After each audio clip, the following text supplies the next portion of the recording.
Don't you hate it when your masterlink breaks off and you have to get a tow truck just to get home? Here's a masterlink that needs no special tools apart from pliers. The masterlink is fitted, the direction of travel is correct, we tension the chain correctly, we apply some Loctite just to make sure that the link clip doesn't come off. What could go wrong? Don't you hate it when you have to call the tow truck again and your masterlink comes off? Here's the masterlink which was Loctited on. You can see the pin tips being sheared off. Somehow it failed and came off, so don't use clip-on masterlinks. Here we have a rivet type masterlink. This requires a special tool to install it. It's definitely worth it if your chain doesn't come off again. This is an O-ring masterlink, a rivet type. Here's a cheap $20 chain breaker riveter kit. Here's a high quality Motion Pro kit, about $200.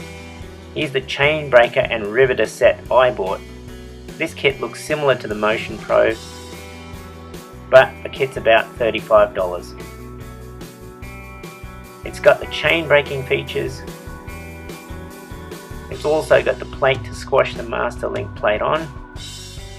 Here's how I went. Pliers are used to locate the link plates. The tool with the foot plate is used to squeeze the link plate on. Here you can see the studs or pins just protruding into the masterlink plate. Check the normal link plate distances. Make sure the masterlink is squeezed to the same distance. You can see the stud in the plate hole just protruding. Here we have the pressed plate in the final position. The pins are ready for pressing. Make sure that measure the diameter of the studs. Here's the ball adapter that will squash the stud ends. The ball will compress right here. The tool's in place, so then we start winding it.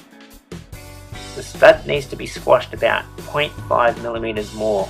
You wind the tool in and then remove it and check it. A typical flare requires less than one rotation of the actual push bolt. Rivet links should have specifications on the ideal flare. These may be flared too much, so I might have to start again with a new link here. Too much flare cracks the stud, so be careful. Once installed, tension the chain and lubricate it. Thanks for watching.